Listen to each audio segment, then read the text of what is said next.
कि शहीद लफज के संबंध विच गुरु ग्रंथ साहिब की बाणी विच इस नूं किस रूप दे विच बयान किया गया है। थोड़ी जी बेनती है कि दो लफ्ज बड़े प्रचलित ने, एक शहीद ते दूसरा लफ्ज है शहादत। जिहड़ा शहीद लफ्ज है कोई ये नहीं कि विधवता दर्शाउण लई, सिर्फ इस करके भी सिक्खी विच शहादत की परंपरा की है। जिहड़ा शहीद लफ्ज है ये दरअसल अरबी का लफ्ज है ते इस दी वरतों अरब विच बहुत ज्यादा की गई। जे असीं पंजाबी विच शहीद लफ्ज दे अर्थ करिए ते इहदे लफ्जी अर्थ ने गवाह, ते जे शहादत लफ्ज दे अर्थ करांगे ये भी अरबी का शब्द है, ਇਹਦਾ अर्थ है गवाही। फिर बेनती शहीद का अर्थ हुंदा है गवाह ते शहादत का लफ्जी अर्थ हुंदा है गवाही। अज भी ये शब्द साडे पिंडां च पहला वरतींदा रहा है। जदों किसी कोर्ट विच कचहरी विच कोई मुकदमा हुंदा सी ते कहंदे सन अज फलाणे दे मुकदमे दियां शहादतां ने। ਇਹਦਾ मतलब ਇਹ ਸੀ कि अज गवाहियां ने, अज गवाही दी जानी है। जिहड़ा शहीद लफ्ज है मैं फिर अर्ज करांगा, ਇਹਦਾ अर्थ है गवाह ते शहादत का लफ्जी अर्थ है गवाही। शहीद ते शहादत लफ्ज अरबी का इनू सच ਇਹ ਵੇ कि सिख साहित्य विच बहुत वड्डी थां दित्ती गई है। थोड़ा जिहा इस बेनती नूं कि जिहड़ा शहीदी लफ्ज है ये असीं पंजाबी च नवां बनाया है। उंज शहीदी लफ्ज अरबी च नहीं हैगा। अरबी विच सिर्फ दो ही शब्द ने, शहीद और शहादत। ते जदों किसी भाषा का लफ्ज आपां मंग लईए, वरत लईए, ते फिर असीं अपनी बोली विच उहनूं नवां रूप भी दे दिंदे हां। हुण जिहड़ा शहीदी लफ्ज है ये दरअसल साडी बोली विचों उपजिया होया शब्द है। थोड़ा जिहा इस बेनती नूं, जे ये अरब का शब्द है ते इस शब्द के पिछे कोई ना कोई हिस्टरी, कोई ना कोई ਇਹਦਾ इतिहास तो है ना। उंज असी लफ्ज वरतने शहीद, शहादत ते शहीदी, तीन लफ्ज वरतने। मैं बेनती करा कि मुसलमानों विच, इस्लाम विच शहीद लफ्ज की बहुत वरतों की जाती है। थोड़ा जिहा इस बेनती नूं समझण लई, इस्लाम विच शहीदां दे 5 दर्जे ने, 5 तरह के शहीद ने। उस विच पहला है शहीद, दूजा है शहीदे करबला, तीसरा है शहीदे आजम, चौथा है शहीदे वतन, ते पंजवां है शहीदे मुहब्बत। इस्लाम दे अंदर ये शहीदां दे 5 दर्जे ने। पर अगे मैं बेनती करनी है कि भारत विच शहीद लफ्ज है ही नहीं सी। इत्थे शहादतां दी आरंभता गुरु अर्जन देव जी तो हुंदी है। बली सी, बली दे देनी अपने अगले अगले सुख की खातर। थोड़ी जी बेनती फिर सुनियो, शहीद, शहीदे करबला, शहीदे आजम, शहीदे वतन, शहीदे मुहब्बत। मैं 5 शब्द वरत लिया। इन्हां दे भाव अर्थ की ने, ये 5 शब्द क्यों वरते गए। पहला शब्द मैं बेनती करांगा शहीद है। ते शहीद इस्लाम मुताबिक जिहड़ा बंदा नेकी दे रस्ते ते चलदा होया, हक हकूक दी खातर जिहड़ा सज्जन अपने आप नूं कुर्बान कर दिंदा है जां मौत नूं स्वीकार कर लैंदा है, उहदे लई आपां लफ्ज वरतदे ने इस्लाम वाले के शहीद। दूसरा, आप इतिहास तो जानकार सज्जनां नूं पता होना है कि करबला दे मैदान विच हजरत मुहम्मद साहब दे दोते बीबी फातिमा ते हजरत अली दे पुत्र, जिन्हां नूं करबला दे युद्ध विच तरसा के प्यास नाल तड़प के ओ मरे, इन्हां दा दूसरा दर्जा है शहीदे करबला, जिहड़े करबला दे मैदान भी शहीद हो। तीसरा एक लफ्ज इस भारत विच बड़ा वरतिया जांदा, शहीदे आजम। पर याद रखियो शहीदे आजम लफ्ज भी भारत दा नहीं, एरी अरब विचों आया है। शहीदे आजम दा लफ्जी अर्थ हुंदा सब तो वड्डा शहीद। फिर अर्ज सुनियो, जिस शहीद नूं इस्लाम दे विच ਕਰਬਲਾ ਦੇ ਸ਼ਹੀਦ ਦੇ ਨਾਲ ਸਨਮਾਨ ਦੇਣਾ ਹੋਵੇ, ਜਿਸ ਸ਼ਹੀਦ ਨੂੰ ਕਰਬਲਾ ਦੇ ਸ਼ਹੀਦਾਂ ਦੇ ਨਾਲ ਸਨਮਾਨ ਦੇਣਾ ਹੋਵੇ, ਉਹਦੇ ਲਈ ਮੁਸਲਮਾਨ ਵੀਰ ਸ਼ਬਦ ਵਰਤਦੇ ਨੇ ਸ਼ਹੀਦੇ ਆਜਮ। ਇਹਦਾ ਮਤਲਬ ਹੈ ਸਭ ਤੋਂ ਵੱਡਾ ਸ਼ਹੀਦ। ਮੈਂ 3 ਸ਼ਬਦ ਵਰਤੇ, ਸ਼ਹੀਦ, ਸ਼ਹੀਦੇ ਕਰਬਲਾ, ਤੀਸਰਾ ਸ਼ਬਦ ਮੈਂ ਵਰਤਿਆ ਸ਼ਹੀਦੇ ਆਜਮ, ਤੇ ਚੌਥਾ ਹੈ ਸ਼ਹੀਦੇ ਵਤਨ। ਇਹਦਾ ਅਰਥ ਹੈ ਜਿਹੜਾ ਆਪਣੇ ਵਤਨ ਲਈ, ਜਿਹੜਾ ਆਪਣੇ ਮੁਲਕ ਲਈ, ਜਿਹੜਾ ਆਪਣੇ ਦੇਸ਼ ਲਈ ਕੁਰਬਾਨ ਹੋ ਜਾਂਦਾ ਹੈ, ਉਹਨੂੰ ਕਹਿੰਦੇ ਨੇ ਸ਼ਹੀਦੇ ਵਤਨ। ਪੰਜਵਾਂ ਸ਼ਬਦ ਹੈ ਸ਼ਹੀਦੇ ਮੁਹੱਬਤ। ਯਾਦ ਰੱਖਿਓ, ਮੈਂ ਇਹ ਸ਼ਹੀਦ ਲਫ਼ਜ਼ ਦੇ ਪਿਛੋਕੜ ਵੱਲ ਬੇਨਤੀ ਕਰਨੀ ਚਾਹੁੰਦਾ। ਇੱਥੇ ਫਿਰ ਹੈ ਪੰਜਵਾਂ ਹੈ ਸ਼ਹੀਦੇ ਮੁਹੱਬਤ, ਜਿਹੜਾ ਆਪਣੇ ਮੁਹੱਬਤ ਵਿੱਚ ਆਪਣੇ ਪਿਆਰੇ ਦੀ ਖਾਤਰ ਸਿਰ ਧੜ ਦੀ ਬਾਜ਼ੀ ਲਾ ਜਾਏ, ਮੌਤ ਕਬੂਲ ਕਰ ਲੈ, ਉਹਨੂੰ ਇਸਲਾਮ ਵਿੱਚ ਕਿਹਾ ਜਾਂਦਾ ਹੈ ਸ਼ਹੀਦੇ ਮੁਹੱਬਤ। ਅਗਲੀ ਇਸ ਤੋਂ ਬੇਨਤੀ ਸੁਣੋ, ਕਿਉਂਕਿ ਆਪਾਂ ਗੁਰੂ ਗ੍ਰੰਥ ਸਾਹਿਬ ਜੀ ਤੋਂ ਇਹ ਬਖਸ਼ਿਸ਼ ਲੈਣੀ ਹੈ ਜੀ ਪਿਆਰਿਓ। ਗੁਰੂ ਸਾਹਿਬ ਜੀ ਨੇ ਬਾਣੀ 'ਚ ਸ਼ਹੀਦ ਲਫ਼ਜ਼ ਨਹੀਂ ਜ਼ਿਆਦਾ ਵਰਤਿਆ। ਜਿਹੜਾ ਸਤਿਗੁਰਾਂ ਨੇ ਸ਼ਬਦ ਦੀ ਵਰਤੋਂ ਕੀਤੀ ਹੈ ਬਾਣੀ 'ਚ, ਉਹ ਜ਼ਿਆਦਾ ਸ਼ਬਦ ਮਰਨਾ ਵਰਤਿਆ ਹੈ, ਮਰਾ ਵਰਤਿਆ ਹੈ, ਤੇ ਮਰਨ ਸ਼ਬਦ ਦੀ ਵਰਤੋਂ ਕੀਤੀ ਹੈ। ਮੈਂ ਇਸ ਕਰਕੇ ਅਰਜ਼ ਕਰ ਲਾਂ, ਥੋੜਾ ਜਿਹਾ ਆਪ ਟਿਕਾ ਬਣਾਇਓ ਗੁਰਮੁਖੋ, ਕਿਉਂਕਿ ਕਈ ਵਾਰੀ ਜਦੋਂ ਅਸੀਂ ਇਹ ਕਿਸੇ ਸ਼ਹੀਦ ਲਈ ਲਫ਼ਜ਼ ਵਰਤ ਲਈਏ ਵੀ ਮਾਰ ਦਿੱਤਾ ਜਾਂ ਮਰ ਗਿਆ, ਤੇ ਮਨ ਕਈ ਵਾਰੀ ਕਾਲਾ ਜਿਹਾ ਪੈ ਜਾਂਦਾ ਜੀ। ਸ਼ਹੀਦ ਦੀ ਤੋਹੀਨ ਤਾਂ ਨਹੀਂ, ਜਿੰਨੀ ਕੁ ਸੋਝੀ ਦਿੱਤੀ ਗੁਰੂ ਗ੍ਰੰਥ ਸਾਹਿਬ ਦੇ ਸ਼ਬਦ ਨੇ ਮਰਨ ਸ਼ਬਦ ਨੂੰ ਸੱਚ ਇਹ ਵੇ ਕਿ ਬੜੀ ਉੱਚੀ ਥਾਂ ਦਿੱਤੀ ਹੈ। ਪੂਰੇ ਗੁਰੂ ਗ੍ਰੰਥ ਸਾਹਿਬ ਵਿੱਚ ਸ਼ਹੀਦ ਲਫ਼ਜ਼ ਸਿਰਫ ਸਤਿਗੁਰਾਂ ਨੇ 2 ਵਾਰ ਵਰਤਿਆ। ਇਸ ਤੋਂ ਜ਼ਿਆਦਾ ਗੁਰੂ ਗ੍ਰੰਥ ਸਾਹਿਬ 'ਚ ਸ਼ਹੀਦ ਲਫ਼ਜ਼ ਨਹੀਂ ਆਇਆ। ਇੱਕ ਸ਼ਬਦ ਗੁਰੂ ਨਾਨਕ ਸਾਹਿਬ ਜੀ ਦਾ ਹੈ, ਪੀਰ ਪੈਗੰਬਰ ਸਾਲਕ ਸਾਧਕ ਸੌਦੇ ਔਰ ਸ਼ਹੀਦ। ਇੱਕ ਸ਼ਬਦ ਹੈ ਭਗਤ ਰਵਿਦਾਸ ਜੀ ਮਹਾਰਾਜ ਜੀ ਦਾ। ਇਹਨਾਂ 2 ਸ਼ਬਦਾਂ ਤੋਂ ਇਲਾਵਾ ਪੂਰੇ ਗੁਰੂ ਗ੍ਰੰਥ ਸਾਹਿਬ, ਸਮਗਰ ਗੁਰੂ ਗ੍ਰੰਥ ਸਾਹਿਬ ਦੀ ਬਾਣੀ 'ਚ ਹਜ਼ੂਰ ਨੇ ਕਿਤੇ ਸ਼ਹੀਦ ਲਫ਼ਜ਼ ਨਹੀਂ ਵਰਤਿਆ।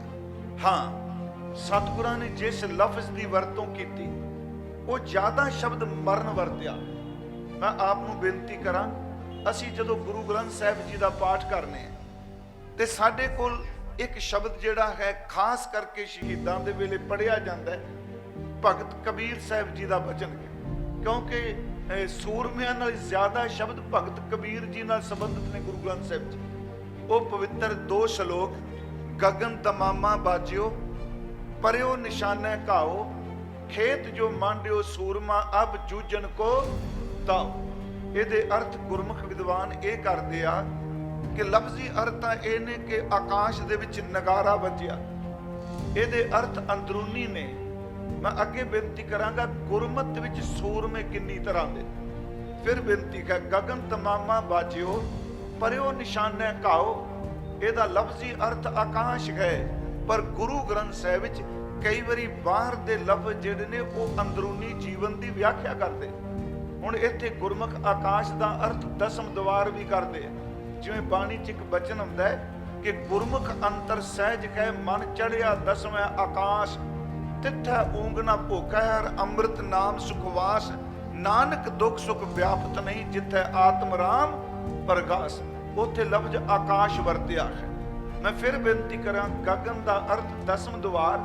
ਇਹਦਾ ਮਤਲਬ ਜਿਹੜਾ ਦੀਨ ਦੀ ਖਾਤਰ, ਮਜ਼ਲੂਮ ਦੀ ਖਾਤਰ, ਧਰਮ ਖੇਤ ਲਈ ਆਪਣੇ ਆਪ ਨੂੰ ਕੁਰਬਾਨ ਕਰਨ ਚੱਲਿਆ, ਉਹ ਕੇਵਲ ਜਜ਼ਬਾਤੀ ਇਮੋਸ਼ਨਲ ਹੋ ਕੇ ਨਹੀਂ, ਹੱਠ ਕਰਕੇ ਨਹੀਂ, ਉਸ ਬੰਦਗੀ ਕਰਨ ਵਾਲੇ ਦੇ ਦਸਮ ਦਵਾਰ ਵਿੱਚ ਅਨਹਦ ਸ਼ਬਦ ਦਾ ਨਾਦ ਵੱਜ ਰਿਹਾ। ਗਗਨ ਤਮਾਮਾ ਬਾਜਿਓ ਪਰਿਓ ਨਿਸ਼ਾਨੇ ਘਾਓ। ਅੱਗੇ ਫਿਰ ਭਗਤ ਜੀ ਕਹਿੰਦੇ, ਖੇਤ ਜੋ ਮਾਂਡਿਓ ਸੂਰਮਾ ਅਬ ਜੂਝਣ ਕੋ ਦਾਓ। ਉਸ ਤੋਂ ਅਗਲਾ ਜਿਹੜਾ ਬਚਨ ਹੈ ਉਹ ਹੈ ਬਾਹਰਮੁਖੀ ਸੂਰਮਗਤੀ ਦਾ। ਉਹ ਬਚਨ ਹੈ, ਸੂਰਾ ਸੋ ਪਹਿਚਾਨੀਏ ਜੋ ਲੜੈ ਦੀਨ ਕੇ ਹੇਤ। ਫਿਰ ਬੇਨਤੀ ਸੁਣਿਓ, ਦੀਨ ਲਈ, ਧਰਮ ਲਈ, ਮਜ਼ਲੂਮ ਲਈ, ਕਿਉਂਕਿ ਦੀਨ ਸ਼ਬਦ ਗੁਰੂ ਗ੍ਰੰਥ ਸਾਹਿਬ ਜਦੋਂ ਆਉਂਦਾ ਹੈ ਇਹ ਧਰਮ ਦੇ ਅਰਥ ਵੀ ਰੱਖਦਾ ਹੈ, ਰੂਹਾਨੀਅਤ ਦੇ ਅਰਥ ਵੀ ਰੱਖਦਾ ਹੈ, ਤੇ ਇਹ ਕੰਗਾਲਤਾ ਦੇ ਅਰਥ ਵੀ ਰੱਖਦਾ ਹੈ। ਜਦੋਂ ਅਸੀਂ ਪਾਠ ਕਵਾ ਕਰਨੇ ਆ ਕਿ ਦੀਨ ਗਵਾਇਆ ਦੁਨੀ ਸਿਓ ਦੁਨੀ ਨਾ ਚਾਲੀ ਸਾਥ, ਉੱਥੇ ਦੀਨ ਦਾ ਲਫ਼ਜ਼ੀ ਅਰਥ ਹੈ ਆ ਧਰਮ। ਇਹ ਦੂਸਰੀ ਗੱਲ। ਜਦੋਂ ਅਸੀਂ ਪਾਠ ਕਰਨੇ ਆ ਖਮਸਰ ਦੀਨ ਦਇਆਲ ਨਾ ਤੁਮ ਸਰ, ਉੱਥੇ ਅਰਥ ਬਦਲ ਜਾਣਗੇ। ਦੀਨ ਦਾ ਅਰਥ ਉੱਥੇ ਵੀ ਗਰੀਬ, ਆਜ਼ਿਜ਼, ਆਪਣੇ ਆਪ ਨੂੰ ਨਿਮਰਤਾ ਵਿੱਚ ਰੱਖਣ ਵਾਲਾ। ਜਦੋਂ ਹੁਣ ਆਹ ਸ਼ਬਦ ਮੈਂ ਪੜਿਆ ਕਿ ਸੂਰਾ ਸੋ ਪਹਿਚਾਨੀਐ ਜੋ ਲੜੈ ਦੀਨ ਕੇ ਹੇਤ, ਜਿਹੜਾ ਧਰਮ ਲਈ ਲੜਦਾ ਹੈ, ਪੁਰਜਾ ਪੁਰਜਾ ਕੱਟ ਮਰੈ ਕਬੂ ਨਾ ਛਾੜੈ ਖੇਤ। ਇੱਥੇ ਯਾਦ ਰੱਖਿਓ ਲਫ਼ਜ਼ ਮਰੈ ਵਰਤਿਆ ਗਿਆ ਹੈ। ਮੈਂ ਤਾਂ ਬੇਨਤੀ ਕੀਤੀ, ਮਰਨਾ ਲਫ਼ਜ਼ ਮਾੜਾ ਨਹੀਂ, ਪਰ ਸਵਾਲ ਇਹ ਵੇ ਬੰਦਾ ਮਰਿਆ ਕਿਵੇਂ। ਇਸ ਬੇਨਤੀ ਨੂੰ ਫਿਰ ਸੁਣਿਓ ਜੀ। ਮਹਾਰਾਜ ਕਹਿ ਰਹੇ ਆ ਸੂਰਾ ਸੋ ਪਹਿਚਾਨੀਐ ਜੋ ਲੜੈ ਦੀਨ ਕੇ ਹੇਤ, ਪੁਰਜਾ ਪੁਰਜਾ ਕੱਟ ਮਰੈ ਕਬੂ ਨਾ ਛਾੜੈ ਖੇਤ। ਦੂਸਰੀ ਬੇਨਤੀ, ਇੱਥੇ ਵੀ ਲਫ਼ਜ਼ ਮਰੈ ਆਇਆ। ਅਸੀਂ ਗੁਰੂ ਸਾਹਿਬ ਦਾ ਇੱਕ ਬਚਨ ਪੜ੍ਹਨੇ ਆ, ਪਹਿਲਾ ਮਰਨ ਕਬੂਲ। ਉੱਥੇ ਵੀ ਲਫ਼ਜ਼ ਮਰਨ ਆਇਆ ਜੀ। ਪਹਿਲਾ ਮਰਨ ਕਬੂਲ, ਜੀਵਨ ਕੀ ਛੜ ਆਸ, ਹੋ ਸਭਨਾ ਕੀ ਰੇਣੁਕਾ ਤੋ ਆਓ ਹਮਾਰੇ ਪਾਸ। ਮਹਾਰਾਜ ਨੇ ਇਹ ਸ਼ਬਦ ਇੱਥੇ ਵੀ ਮਰਨ ਵਰਤਿਆ ਹੈ। ਹੁਣੇ ਭਾਈ ਸਾਹਿਬ ਪੜ੍ਹ ਰਹੇ ਸਨ, ਮਰਨ ਮੁਨਸਾ ਸੂਰਿਆ ਹੱਕ ਹੈ। ਉੱਥੇ ਵੀ ਸ਼ਬਦ ਜਿਹੜਾ ਮਰਨ ਵਰਤਿਆ ਗਿਆ ਹੈ।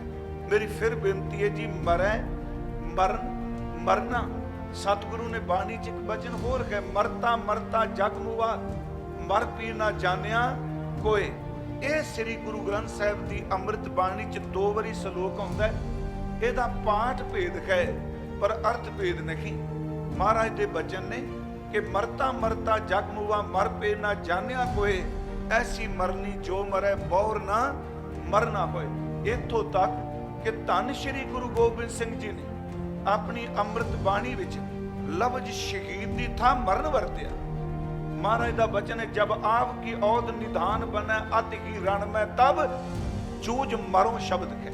ਮੇਰੇ ਕਹਿਣ ਤੋਂ ਮੁਰਾਦ ਮਰਨਾ, ਮਰੈ, ਇਹ ਸ਼ਬਦ ਜਿਹੜਾ ਬਹੁਤ ਉੱਚਾ ਹੈ। ਹੁਣ ਅਗਲੀ ਬੇਨਤੀ, ਮੈਂ ਕਿਹਾ ਵੀ ਇਸਲਾਮ ਵਿੱਚ 5 ਤਰ੍ਹਾਂ ਦੀ ਸ਼ਹਾਦਤ ਹੈ, 5 ਦਰਜੇ ਨੇ ਸ਼ਹੀਦਾਂ ਦੇ, ਪਰ ਗੁਰਮਤ ਵਿੱਚ ਜਿਹੜੀ ਹੈ ਇਹ ਸ਼ਹਾਦਤ ਦਾ ਇਹ ਕੀ ਪਰੰਪਰਾ ਹੈ ਸਾਡੀ। ਇੱਕ ਤਾਂ ਪਿਆਰਿਓ ਇਹ ਯਾਦ ਰੱਖਿਓ, ਗੁਰਮਤ ਵਿੱਚ ਇੱਕ ਸ਼ਹਾਦਤ ਹੈ ਕਿ ਜ਼ਬਰ ਦਾ ਮੁਕਾਬਲਾ ਸਬਰ ਨਾਲ ਕਰਨਾ, ਜਿਹਨੂੰ ਸਾਡੇ ਸੱਜਣ ਸ਼ਬਦ ਵਰਤਿਆ ਸ਼ਾਂਤਮਈ ਸ਼ਹਾਦਤ। ਦੂਜੀ ਸ਼ਹਾਦਤ ਦਾ ਦਰਜਾ ਹੈ ਕਿ ਜੰਗਜੂ ਸ਼ਬਦ ਵਰਤਾਂ, ਹਥਿਆਰਬੰਦ ਵਰਤਾਂ, ਜਾਂ ਇਹ ਸ਼ਬਦ ਵਰਤਾਂ ਵੀ ਜੁਝਾਰੂ ਸ਼ਹਾਦਤ, ਕਿਉਂਕਿ ਲਫ਼ਜ਼ ਸਮਝਣ ਨਹੀਂ ਵਰਤ ਰਹੇ। ਇੱਕ ਹੈ ਸ਼ਾਂਤਮਈ ਸ਼ਹਾਦਤ, ਦੂਸਰੀ ਹੈ ਜੁਝਾਰੂ ਸ਼ਹਾਦਤ। ਇਹਦਾ ਮਤਲਬ ਇੱਕ ਪਾਸੇ ਸਾਰੀ ਤਾਕਤ ਖੋਣ ਦੇ ਬਾਵਜੂਦ ਵੀ ਅੰਦਰ ਦੀ ਸੁਰਤ ਨੂੰ ਡਿੱਗਣ ਨਾ ਦੇਣਾ ਤੇ ਉਸ ਜ਼ਬਰ ਨੂੰ ਆਪਣੇ ਪਿੰਡੇ ਤੇ ਸਹਿ ਲੈਣਾ, ਆਪਣਾ ਆਪ ਕੁਰਬਾਨ ਕਰ ਦੇਣਾ, ਪਰ ਸੀ ਵੀ ਨਾ ਕਰਨੀ। ਇਹਨੂੰ ਸ਼ਾਂਤਮਈ ਸ਼ਹਾਦਤ ਕਹਿੰਦੇ ਆ। ਤੇ ਸ਼ਾਂਤਮਈ ਸ਼ਹਾਦਤ ਤੋਂ ਬਾਅਦ ਫਿਰ ਜੁਝਾਰੂ ਸ਼ਹਾਦਤ ਜਨਮ ਲੈਂਦੀ ਹੈ ਕਿ ਜਦੋਂ ਸ਼ਾਂਤਮਈ ਸ਼ਹਾਦਤ ਤੋਂ ਬਾਅਦ ਜ਼ਾਲਮ ਨਹੀਂ ਮੰਨਦਾ, ਸੱਚ ਇਹ ਵੇ ਉਸ ਵਕਤ ਫਿਰ ਹਥਿਆਰ ਨੂੰ ਹੱਥ ਪਕੜਿਆ ਜਾਂਦਾ ਹੱਥ 'ਚ, ਉੱਥੇ ਫਿਰ ਸੂਰਮੇ ਜੂਝ ਕੇ ਸ਼ਹੀਦ ਹੁੰਦੇ ਆ।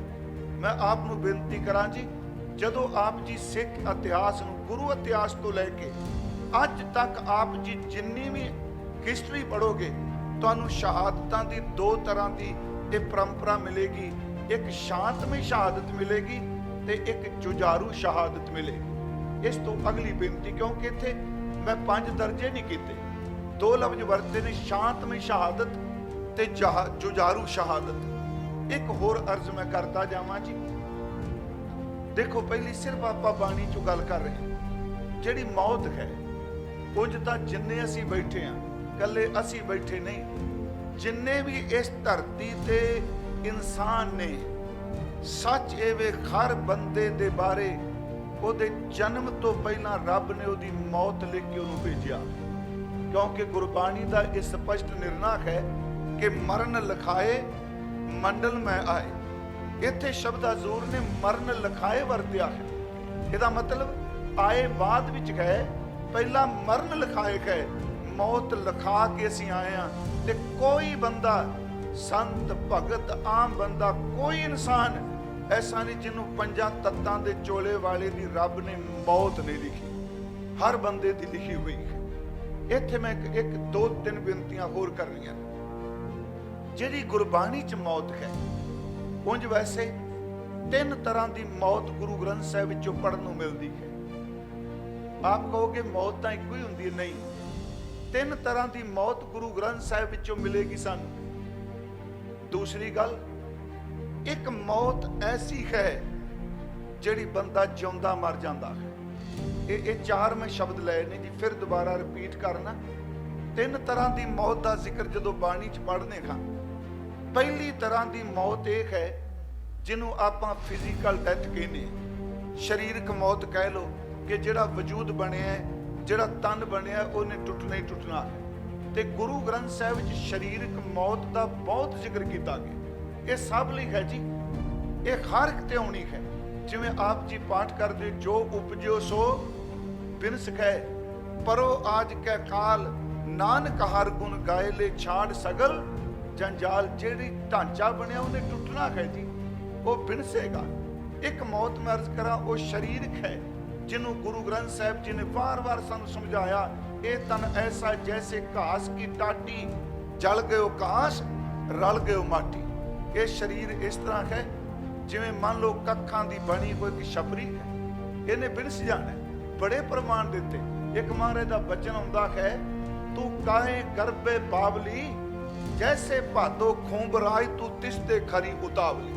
ਫਿਰ ਬੇਨਤੀ ਸੁਣਿਓ, ਮਰਦੀ ਸਾਰੀ ਦੁਨੀਆ ਹੈ, ਕੁਝ ਐਸੇ ਨੇ ਜਿਹੜੇ ਮਰਨ ਤੋਂ ਬਾਅਦ ਵੀ ਜਿਉਂਦੇ ਰਹਿੰਦੇ ਹੁੰਦੇ, ਫਿਜ਼ੀਕਲ ਡੈਥ ਤੋਂ ਬਾਅਦ ਵੀ ਉਹ ਕਦੀ ਮਰਦੇ ਨਹੀਂ। ਮੈਂ ਇਸ ਥੋੜੀ ਜਿਹੀ ਅੱਜ ਅਰਜ਼ ਕਰਕੇ ਜਾਣੀ ਹੈ।